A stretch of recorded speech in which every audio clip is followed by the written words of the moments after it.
It was April, and John Moore was studying for an important examination. As the date of the exam came nearer, he decided to go somewhere and read by himself. He did not want the amusements of the seaside or the beauties of the countryside. He decided to find a quiet, ordinary little town and work there undisturbed. He packed his suitcases with clothes and books. Then he looked in a railway timetable for a town that he did not know. He found one and bought a ticket to go there. He did not tell anyone where he was going. After all, he did not want to be disturbed. That is how Moore arrived at Benchurch. It was a market town, and once a week it was quite busy for a few hours. The rest of the time, it was a very quiet, sleepy little place. Moore spent his first night at the only hotel in the town. The landlady was very kind and helpful, but the hotel was not really quiet enough for him.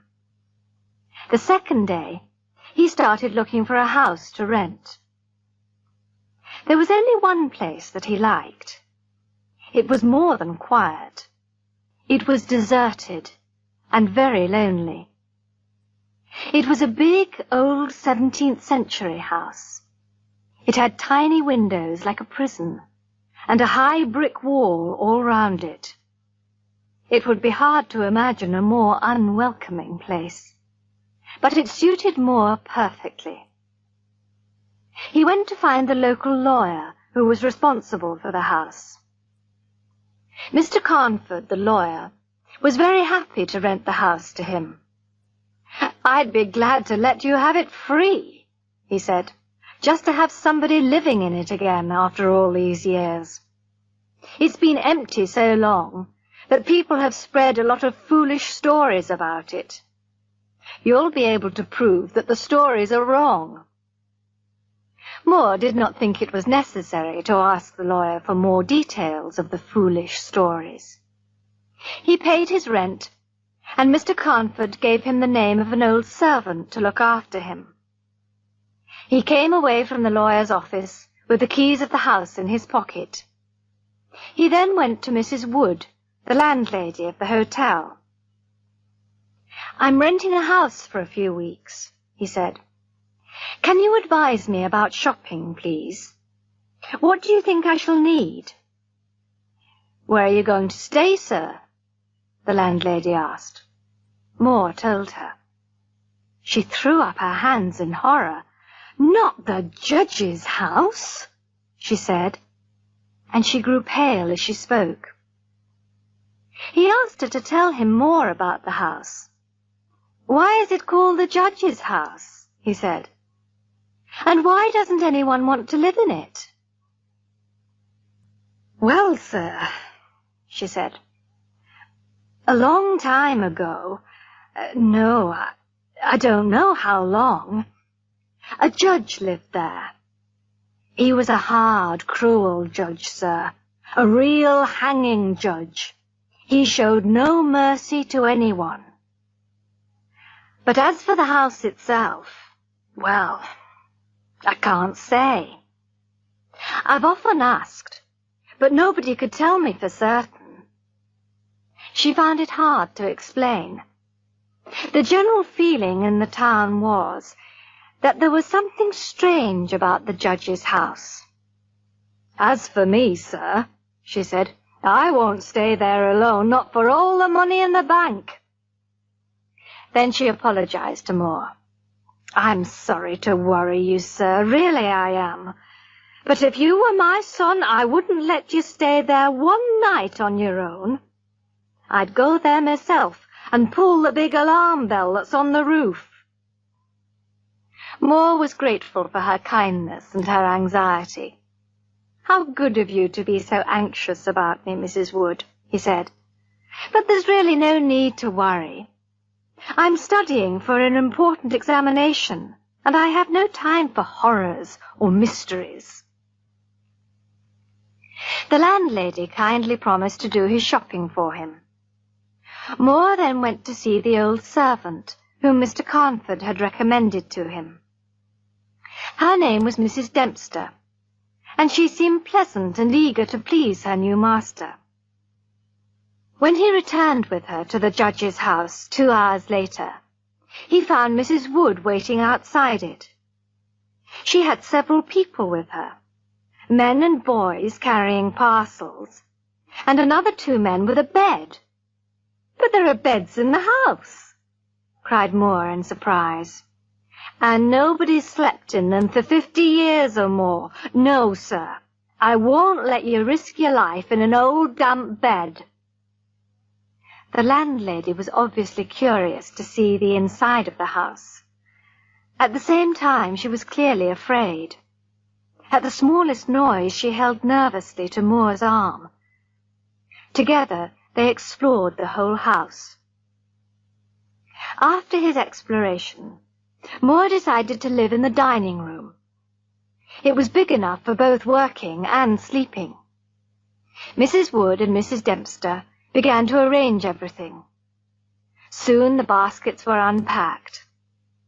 Moore saw that kind Mrs. Wood had brought many good things from her own kitchen.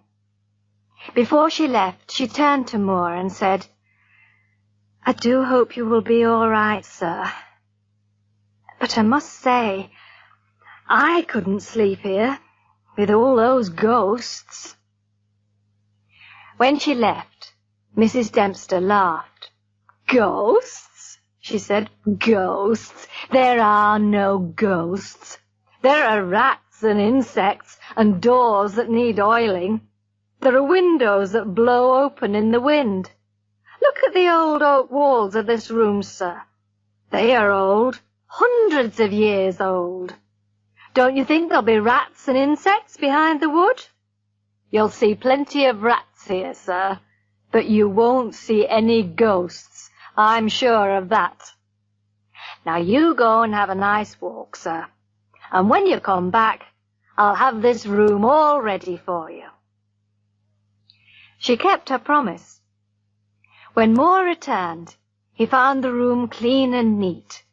A fire was burning in the ancient fireplace. She had lit the lamp and put his supper ready on the table. "Good night, sir," she said. "I have to go now and get my husband's supper. I'll see you in the morning." "This is wonderful," said Moore to himself, as he ate Mrs. Dempster's excellent food. When he had finished his supper, he pushed the dishes to the other end of the table. He put more wood on the fire and began to study. Moore worked without stopping until about 11 o'clock. Then he put some more wood on the fire. He also made a pot of tea. He was enjoying himself very much. The fire was burning brightly. The firelight danced on the old oak walls and threw strange shadows around the room. His tea tasted excellent, and there was nobody to disturb him. Then, for the first time, he noticed how much noise the rats were making. "Were they making all this noise while I was studying?" he thought. "No, I don't think they were. Perhaps they were afraid of me at first. Now they have become braver, and they're running about as usual." How busy they were, and what a lot of noise they made. Up and down they rushed, behind the old oak walls, over the ceiling and under the floor. Moore remembered Mrs. Dempster's words. "You'll see plenty of rats, but you won't see any ghosts." "Well," he said with a smile, "she was right about the rats anyway." He picked up the lamp and looked around the room. "How strange," he said to himself. "Why doesn't anybody want to live in this beautiful old house?" The oak walls were very beautiful. There were some old pictures on the walls, but they were covered with dust and dirt, and he could not see them clearly. Here and there he saw small holes in the walls. From time to time the curious face of a rat stared at him. Then with a scratch and a squeak, it was gone. The thing that interested him most, however, was the rope of the great alarm bell on the roof. The rope hung down in a corner of the room, on the right-hand side of the fireplace. He found a huge high-backed oak chair and pulled it up beside the fire. There he sat and drank his last cup of tea. Then he put more wood on the fire and sat down at the table again with his books. For a time the rats disturbed him with their scratching and squeaking.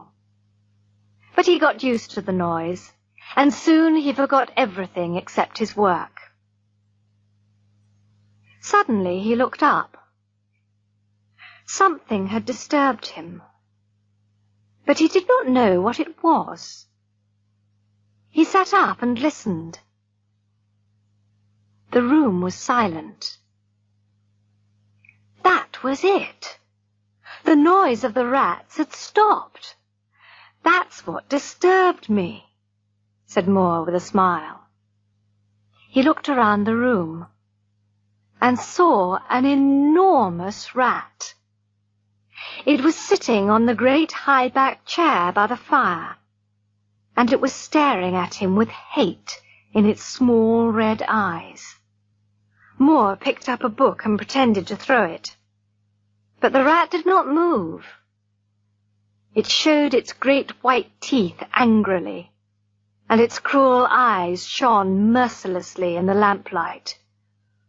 "Why, you—" cried Moore. He picked up the poker from the fireplace and jumped up.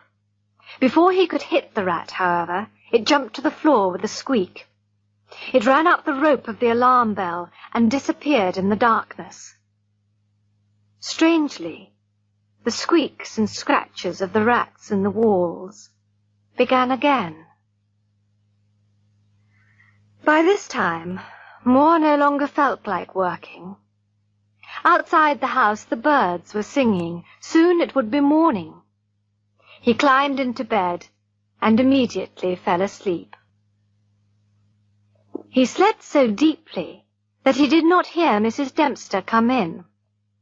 She dusted the room and made his breakfast. Then she woke him with a cup of tea. After breakfast he put a book in his pocket and went out for a walk. On the way he bought a few sandwiches. "Then I shan't have to stop for lunch," he said to himself.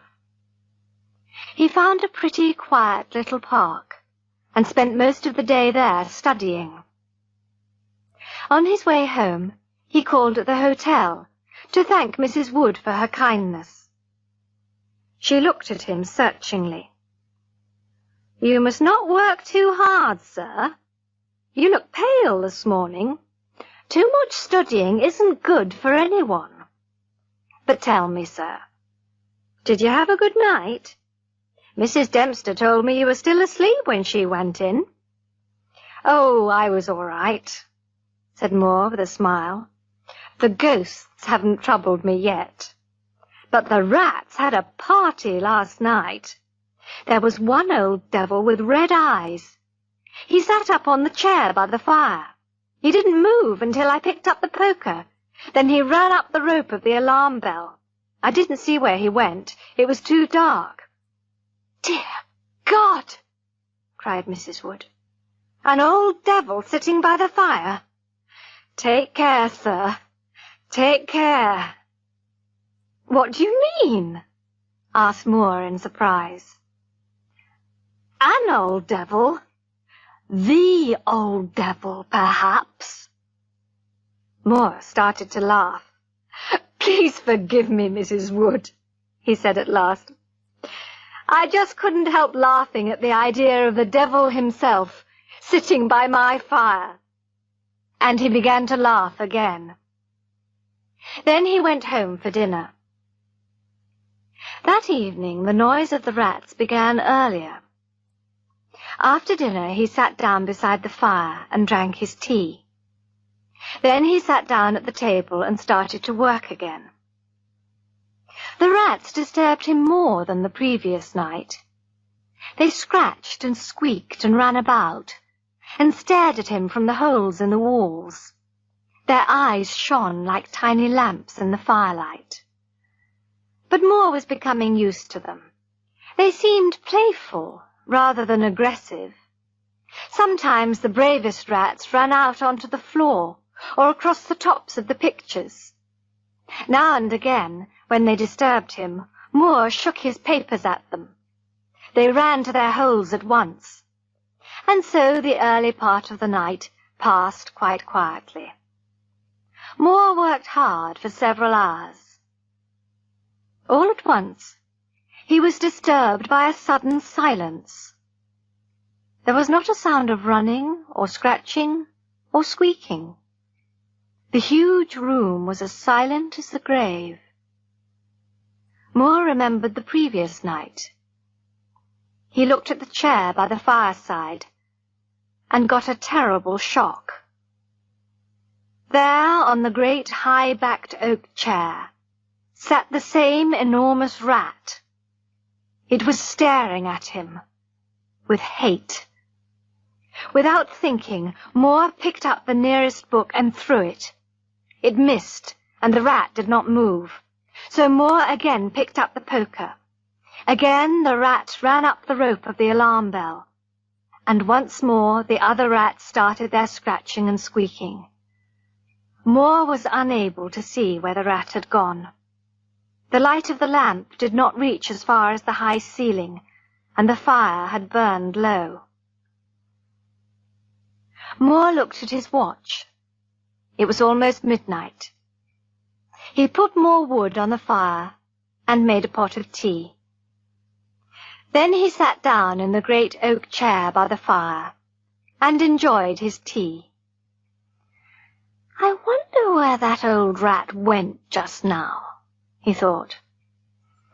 "I must buy a rat trap in the morning." He lit another lamp. He placed it so that it would shine into the right-hand corner of the wall by the fireplace. He got several books ready to throw at the creature.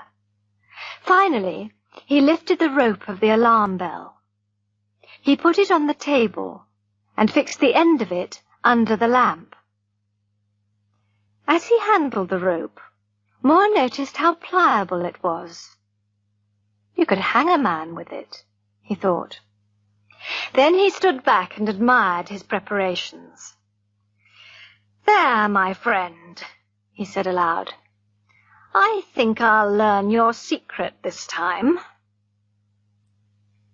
He started work again, and was soon lost in his studies. But once again he was disturbed by a sudden silence. Then the bell rope moved a little, and the lamp on top of the rope moved too. Moore made sure that his books were ready for throwing. Then he looked along the rope. As he looked, the great rat dropped from the rope onto the old oak chair. It sat there staring at him angrily. He picked up a book and aimed it at the rat. The creature jumped cleverly to one side. Moore threw another book, but without success. Then, as Moore stood with a third book in his hand, ready to throw, the rat squeaked and seemed to be afraid. Moore threw the book, and it hit the rat's side. With a squeak of pain and fear, and a look of real hate, it ran up the back of the chair and made a great jump onto the rope of the alarm bell. It ran up the rope like lightning, while the heavy lamp shook with its desperate speed. Moore watched the rat carefully. By the light of the second lamp, he saw it disappear through a hole in one of the great pictures on the wall. "I shall check my unpleasant little visitor's home in the morning," said Moore to himself, as he picked up his books from the floor. "The third picture from the fireplace. I shan't forget." He examined the books. He picked up the third book that he had thrown. This is the one that hurt him, he said to himself. Then his face turned pale. Why, it's my mother's old Bible. How strange.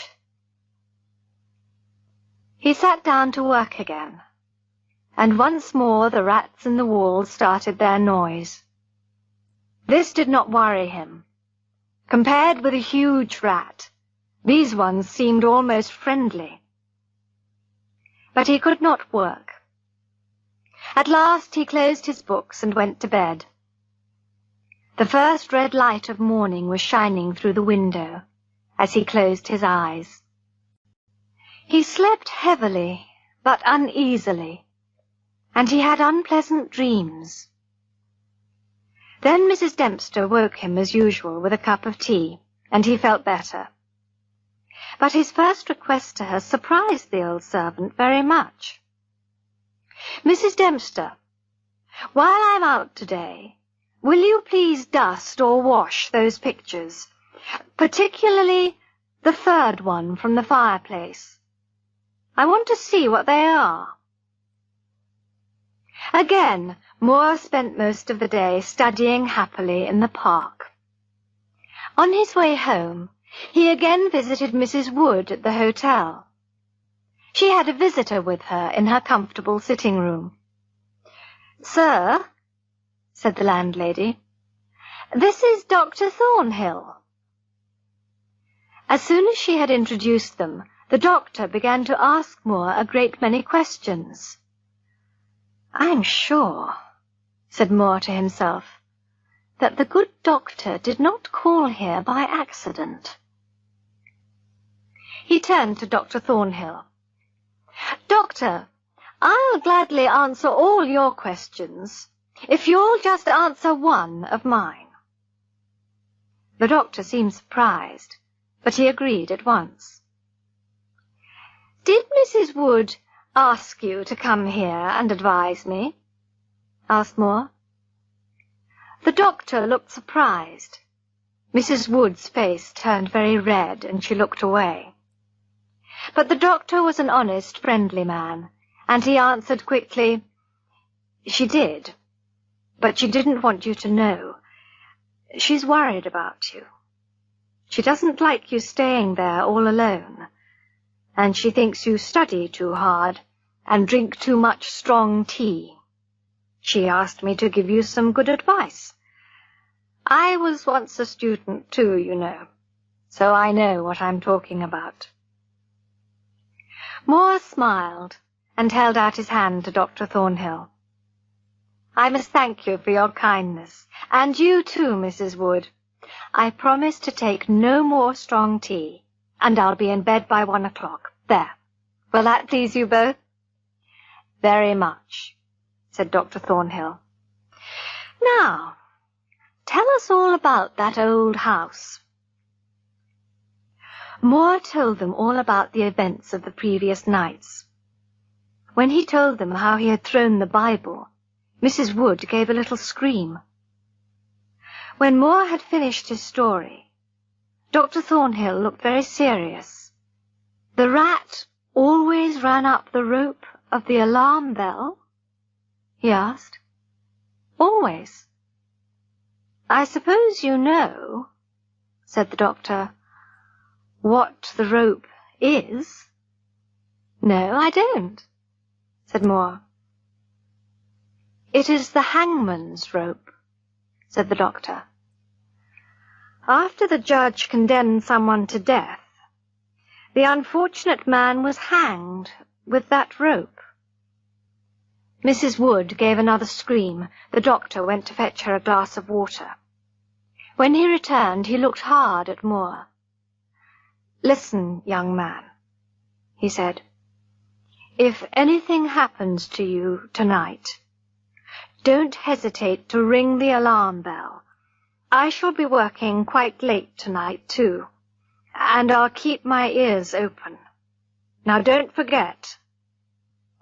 Moore laughed.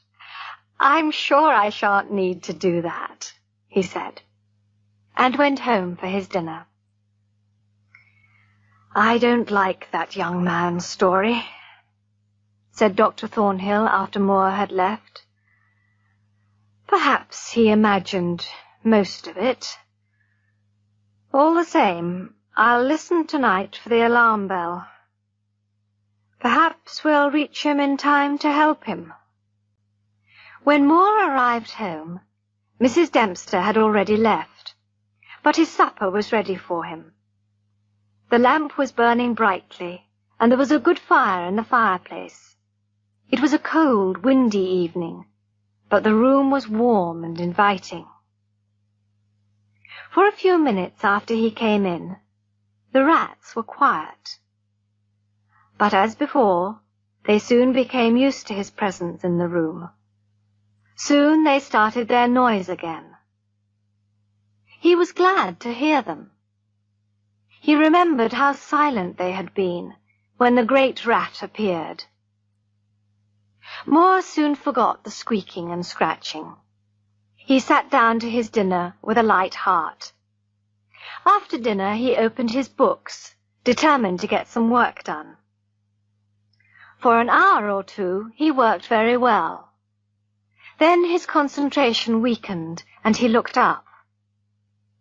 It was a stormy night. The whole house seemed to shake, and the wind whistled down the chimneys with a strange, unnatural sound. The force of the wind shook the alarm bell. The pliable rope rose and fell a little, and the bottom of it hit the oak floor with a hard and hollow sound. As Moore watched it, he remembered the doctor's words. "It's the hangman's rope." He went over to the corner by the fireplace and took the rope in his hand. He looked at it very hard. He wondered how many people had died on the end of that rope. As he held it, the movement of the bell on the roof still lifted it now and again. Then he felt a new movement.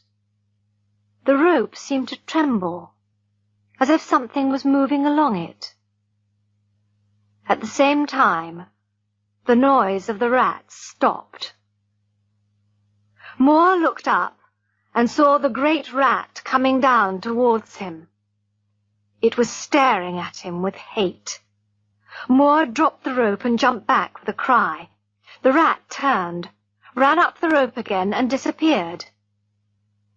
At the same moment, Moore realized that the noise of the other rats had begun again. "Very well, my friend," thought Moore. "Let's investigate your hiding place." He lit the other lamp. He remembered that the rat had disappeared inside the third picture on the right. He picked up the lamp and carried it across to the picture. He almost dropped the lamp. He stepped back at once, and the sweat of fear was upon his pale face. His knees shook, his whole body trembled like a leaf. But he was young and brave, and he moved forward again with his lamp. Mrs. Dempster had dusted and washed the picture, and Moore could now see it quite clearly. It showed a judge. He had a cruel, clever, merciless face, with a big curved nose and very bright, hard eyes. As Moore looked into those eyes, he realized that he had seen that look before. The great rat's eyes were exactly the same. They held the same look of hate and cruelty. Then the noise of the rats stopped again, and Moore became conscious of another pair of eyes looking at him. The great rat was staring at him from the hole in the corner of the picture. But Moore took no notice of the creature, and continued to examine the picture. The judge was sitting in a great high-backed oak chair, on the right-hand side of a great stone fireplace. In the corner a rope hung down from the ceiling. With a feeling of horror, Moore recognized the room where he now stood. He looked around him, as if he expected to see another presence there. Then he looked across to the corner of the fireplace. He froze with fear, and the lamp fell from his trembling hand. There, in the judge's chair, sat the rat. The rope hung behind, exactly as it did in the picture. The rat looked at Moore with the same merciless stare as the judge in the picture.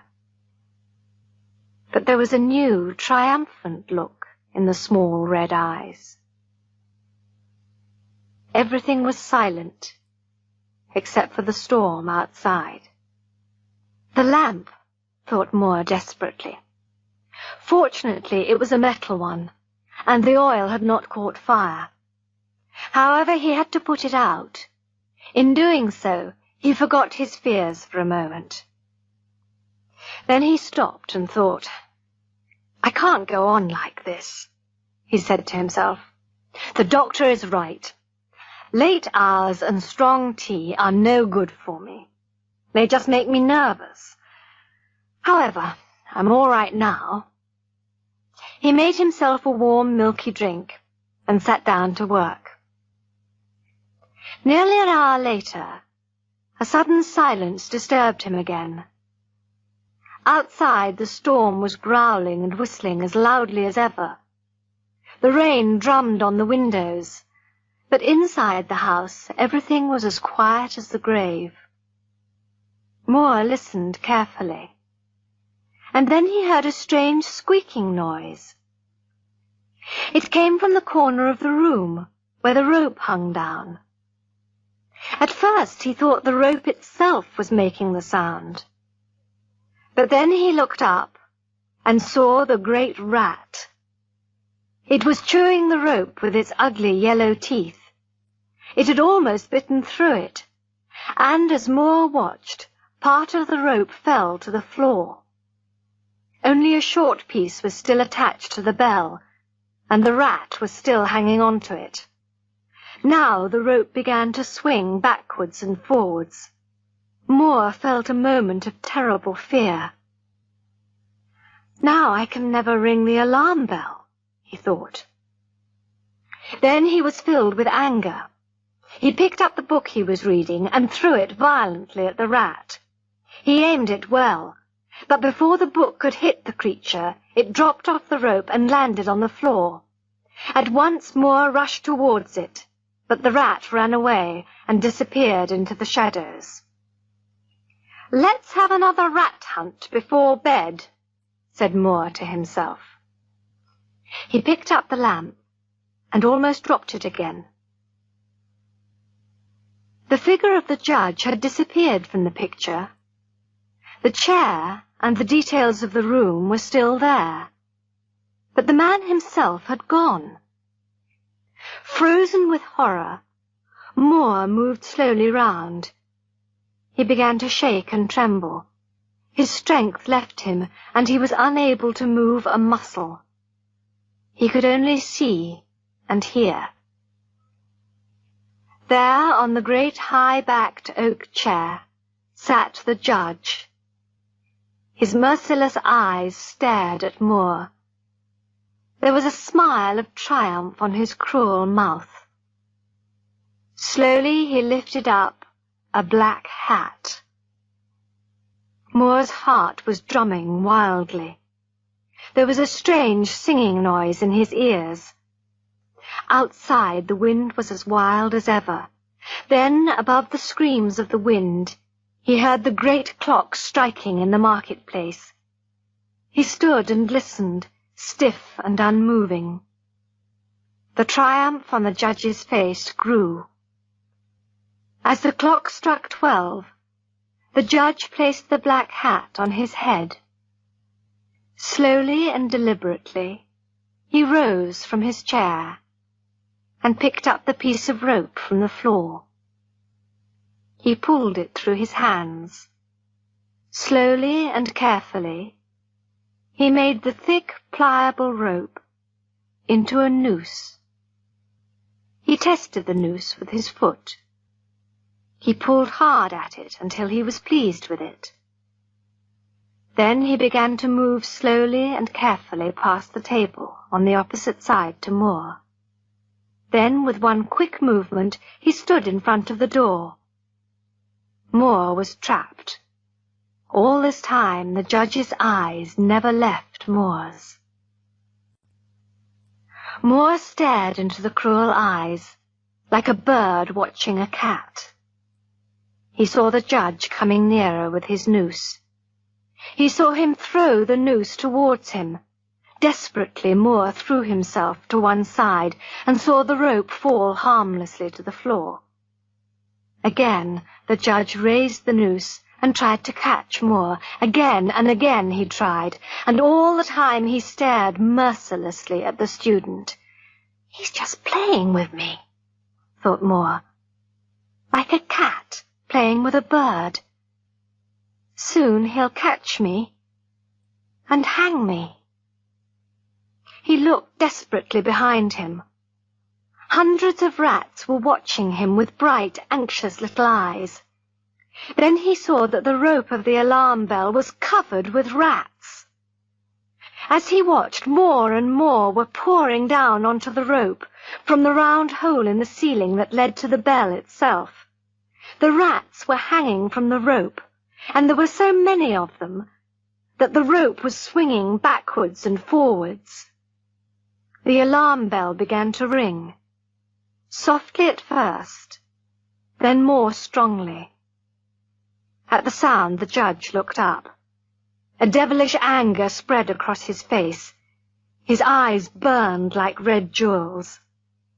Outside there was a sudden, deafening crash of thunder. The judge raised his noose again, while the rats ran desperately up and down the rope of the alarm bell. This time, instead of throwing the rope, the judge moved nearer to Moore and held the noose open. Moore was unable to move. He stood there like a stone figure. He felt the judge's icy fingers and the pliable rope against his neck. He felt the noose against his throat. Then the judge picked up the stiff body of the student in his arms. He carried him over to the great oak chair and stood him on it. Then, stepping up beside him, the judge put up his hand and caught the rope of the alarm bell. At his touch, the rats ran away, squeaking with fear. They disappeared through the hole in the ceiling. Then the judge took the end of the noose, which was around Moore's neck. He tied it to the hanging bell rope. Then he climbed down and pulled away the chair. When the alarm bell of the judge's house began to ring, a crowd soon gathered. People came running with lanterns and torches, and soon hundreds of people were hurrying to the house. They knocked loudly at the door, but there was no reply. Then they broke down the door and poured into the great dining room. The doctor was the first to reach Moore, but too late. There, at the end of the bell rope, hung the body of the student. The judge stared out once more from his picture, but on his face there was a smile of triumph.